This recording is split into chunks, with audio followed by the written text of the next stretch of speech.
YouTube, it's Aggressive Earth and Prophecy, and I was watching. I was going to watch Undisputed because that's the only TV show I watch. But obviously, Skip and the Shannon wasn't there, so I basically just had to watch First Take. And Dr. Dre. I said Dr. Dre. Dr. J. Julius Irving. Or Julius, whatever his name is. I think his name is Julius. But anyways, man. So they was basically saying, uh, is the Brooklyn Nets trying to buy their way into a championship? Now, obviously, to be honest with you, I don't care. I don't give two rats about the Nets. Um, I really don't.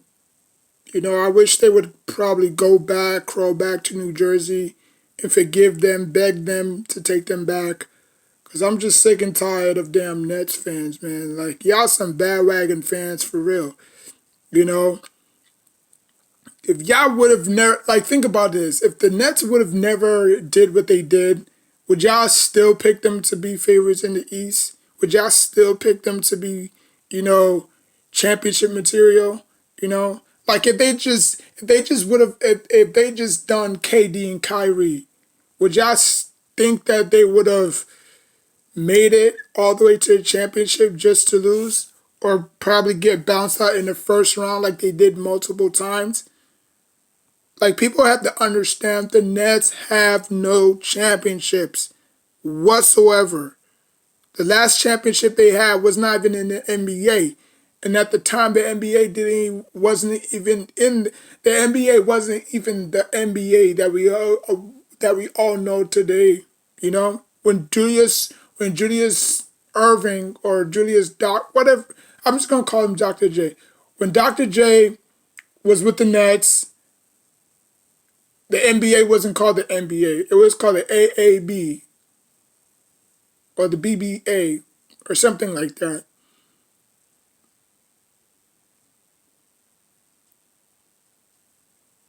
So the Nets have no championship to speak for.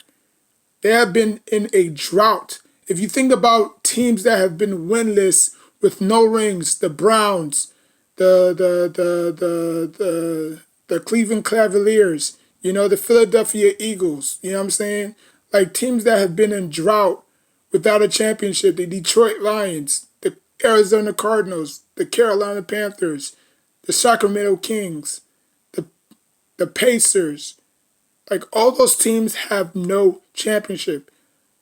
So what makes you think that the Nets are going to win a championship? Why? Just because they have the big three?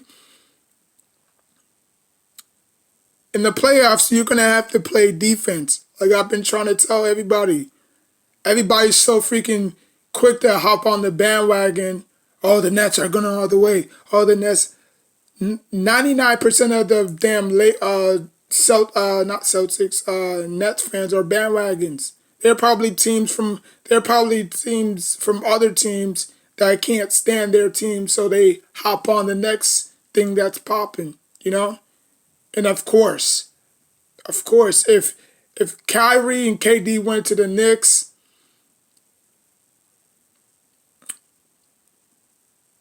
I wouldn't be saying the things I'm saying, because they are part of the Knicks, you know what I'm saying?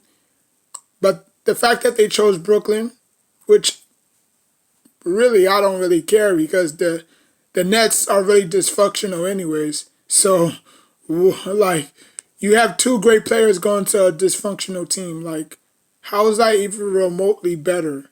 You know, like, they have no witness. They have players that have won championships, but they just don't have a winning atmosphere. You know, and that's what you should have in every locker room, in every team that you go to, whether it's the NFL or the NBA. But I'm going to be strictly talking about the NBA. You go to the Heat, championship atmosphere. You go to the Knicks, championship atmosphere. You go to Chicago Bulls, championship atmosphere. You go to the Celtics, championship atmosphere. You go to the Lakers, champion atmosphere. So once you go to a team that has no championship atmosphere, it just sucks the soul out of you. Like, you could see it. Like, Kyrie just feels bored. He just feels bored being there. He don't want to be there. He's just there because, Kyrie, KD called him up, and KD didn't want to go to Brooklyn by himself. So he called him up, say, yo, Kyrie, I got another spot for you. If you want to, join me, because there was rumors that, Kyrie wanted to join the Lakers before LeBron James got there. But since he heard LeBron James was going there, he said that, you know what, scratch that. I'm not going back. Because people might think that, oh, I need LeBron James to win me another championship, which I don't. You know what I'm saying? But, he took it upon himself to join KD in Brooklyn, which I have no regrets because I see it as competition. We've been molly-whopping the damn Nets since they had Daniel Williams and Joe Johnson, Kevin Garnett and Paul Pierce, even D'Lo. So what makes, or even when they had Jason Kidd, Kenyon Martin, Vince Carter, Devin Harris, you know what I'm saying? We were still beating them senseless. So it don't matter if they go to New Jersey, New York, Queens, Bronx, it doesn't matter. It's still a New York Knicks town. And it will always stay a New York Knicks town because the Jets are sorry, the Giants are sorry, the Yankees are sorry. I don't even watch baseball, but the Yankees are sorry, the Islanders are sorry, the Mets are sorry. So the Knicks are the only savior in that town. Even though, yeah, the Knicks have been quite bad for some time, but you can't deny that we have the most loyal fans out there, Jets, they're bandwagon fans, you know what I'm saying? Because I know some friends that was huge Mark Sanchez's Mark Sanchez fans, that they loved him from, his college days, As soon as he got released, what did they do? As soon as he got on another team, they went on rooting for that team. Odell Beckham Jr., New York Giants. Like I said, I had a lot of friends that were Odell Beckham Jr. fans. He dipped, trade release, whatever you want to call it. He went to the Browns. They became Browns fans. Me, when Melo came here, I was ecstatic. Yes, now we got a legit score, stat, you know what I'm saying? But when those two left, you know what I'm saying, I was still here. I didn't go nowhere. I was still here. So the point I'm trying to make is whether they want to buy or trying to buy themselves a championship, this is not going to work out. This is the same old song. And I'm tired of repeating myself because I don't want to sound like a broken record to any of y'all that's Nets fans or just choose the Nets because they have the big three. Anything you do in life takes skill or talent. Whether your profession is a nurse, a doctor, a lawyer, a teacher, whatever you do, it takes time, effort. You don't rush anything. You don't rush into something that's going to take more of your time than usual. And then Stephen A. Smith saying that, oh, I don't think it's okay for 76ers fans to poke at KD. Okay, so, like, what the hell KD's going to do?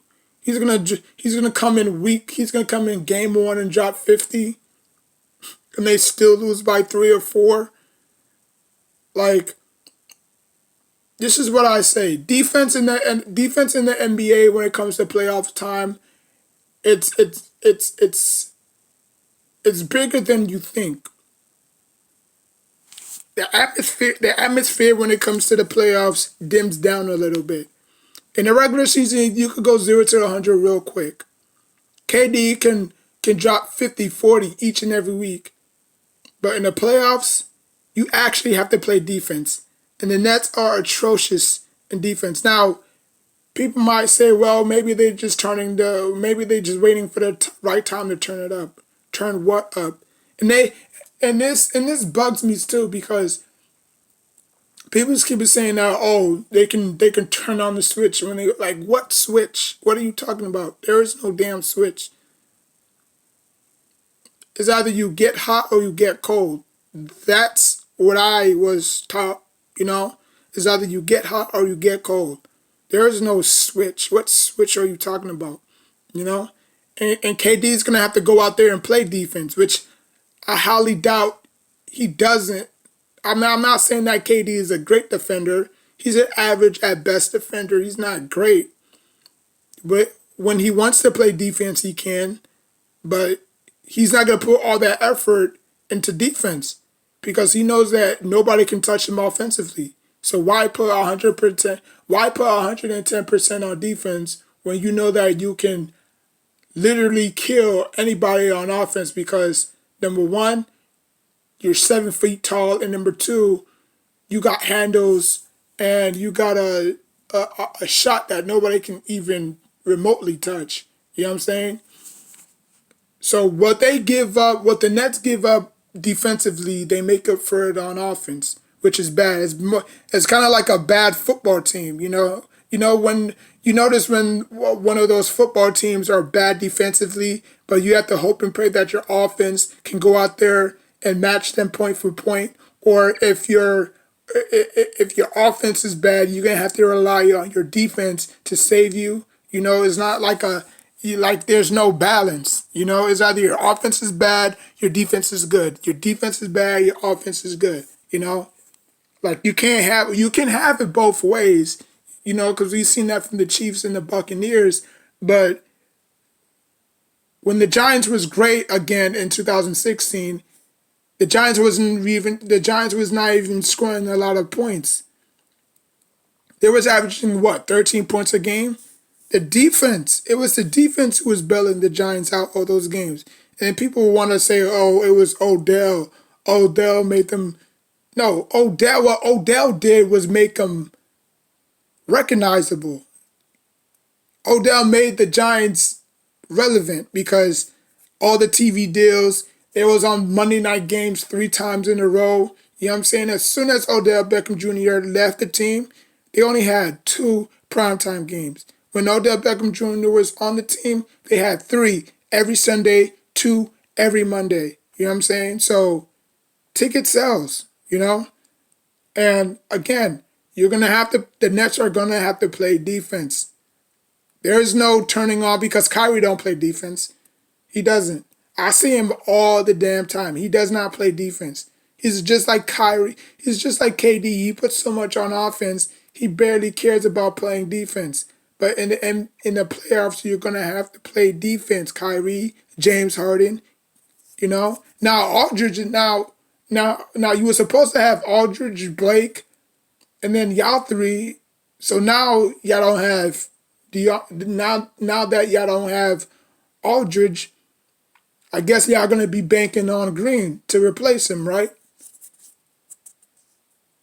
So I mean I don't know, but this notion that buying a championship, like, and then again, Mike D'Antoni, Mike D'Antoni's record in the playoffs is suspect.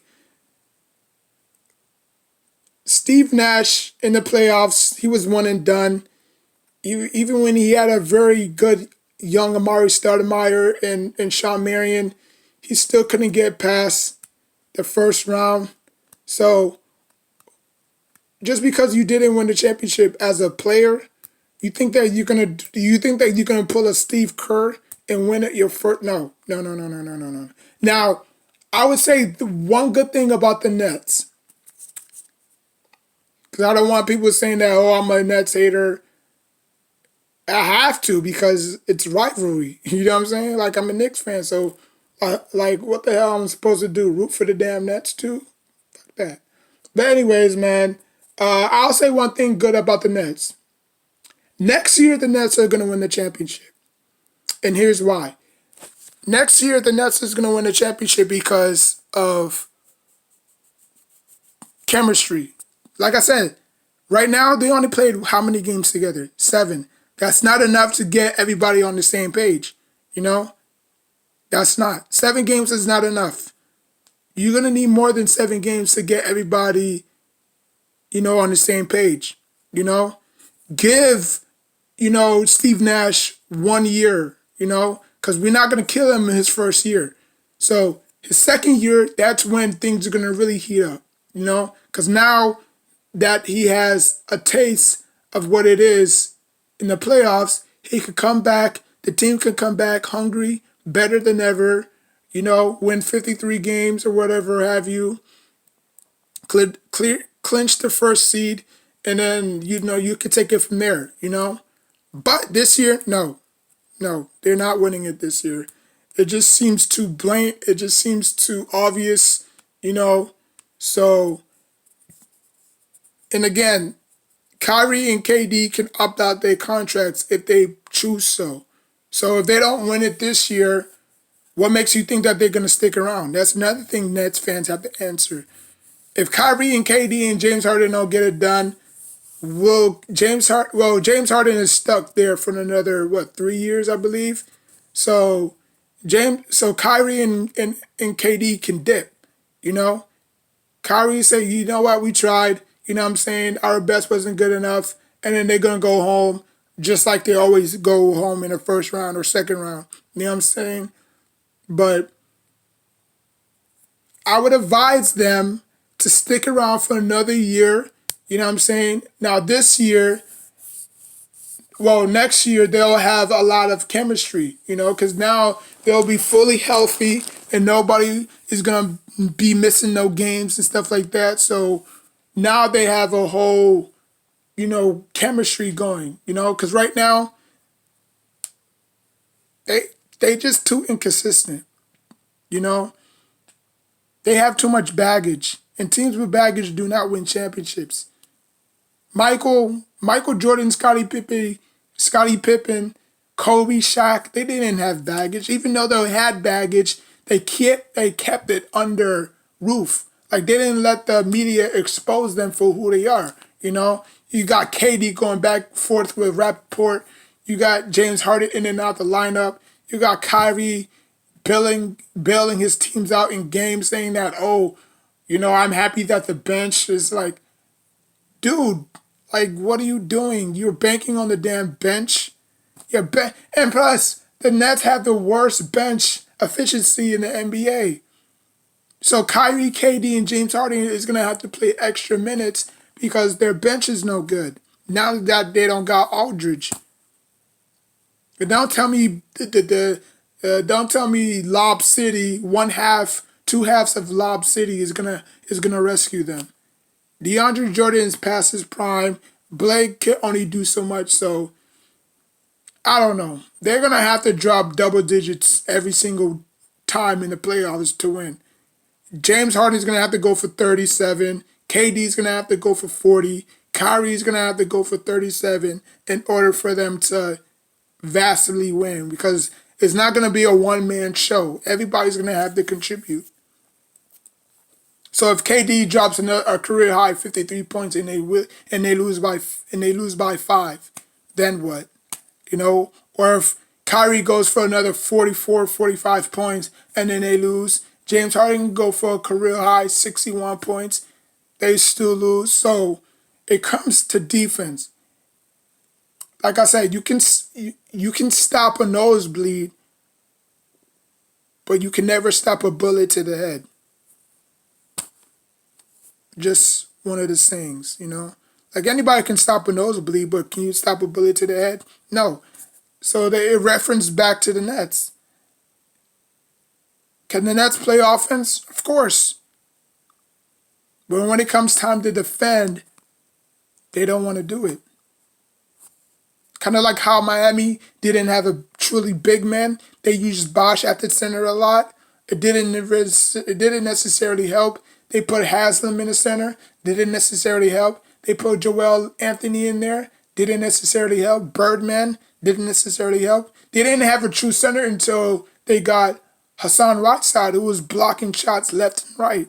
Now imagine if that Heat team had signed Whiteside, how bad, how not bad, but how good they could have been. You know, they could have probably won 4 championships because they went 4 times.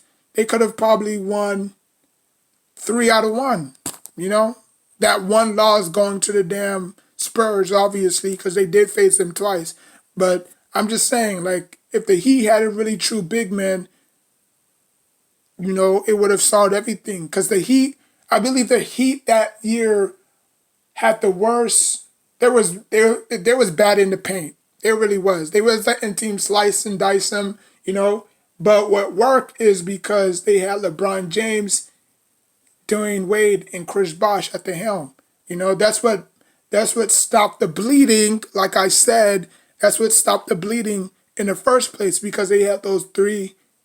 They had those three. You know, so you know it is what it is, man. So, um, but like I said, I'm sorry to break it to y'all, but the Nets are not going to win it this year.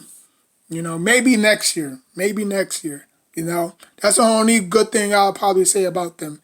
They may have a chance to win it next year if Kyrie and KD do not bail them out. Because, like I said, Kyrie and KD have options after this year, whether they accept or decline. You know,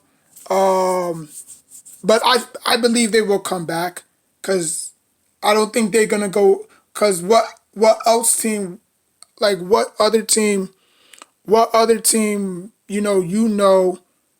that's going to take their contract or is going to take the trouble that they come with. You know what I'm saying? So they have no choice but to stick around. So, you know, it is what it is. Like, comment, subscribe. Until next time, take care of yourself and each other.